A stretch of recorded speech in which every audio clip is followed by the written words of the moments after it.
A Kaysville firefighter is down $19,000 after he was sold a skid steer and then later found out it was stolen. He gave back the equipment, but he doesn't get anything in return.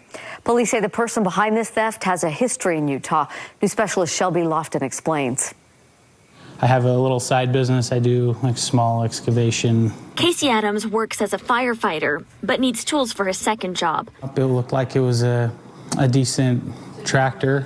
When he spotted a skid steer on KSL Classifieds, he reached out to the seller. It was advertised as a 2013 Kubota. I called the guy, asked him just some simple questions about the machine, gave me some good answers. Adams met the seller in the parking lot of a Draper apartment complex. Pretty rough.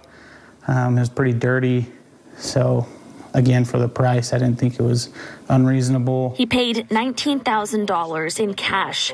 The next day, he saw red flags. So I looked up the serial number on the machine just to try and figure out what year it was. It came back as a 2019. It also had a tracking device on it. Adams had a hunch it was stolen, and a couple of days later, the owner showed up. He gave the equipment back. The way this pair of thieves work is they actually do it during the daytime. Lieutenant Pat Evans with Draper Police said the men who posted the listing online have experience doing this. A handful of skid steers across the valley have recently gone missing, including in Sandy. They will actually find a skid steer at a construction site, take photographs of it, list it for sale.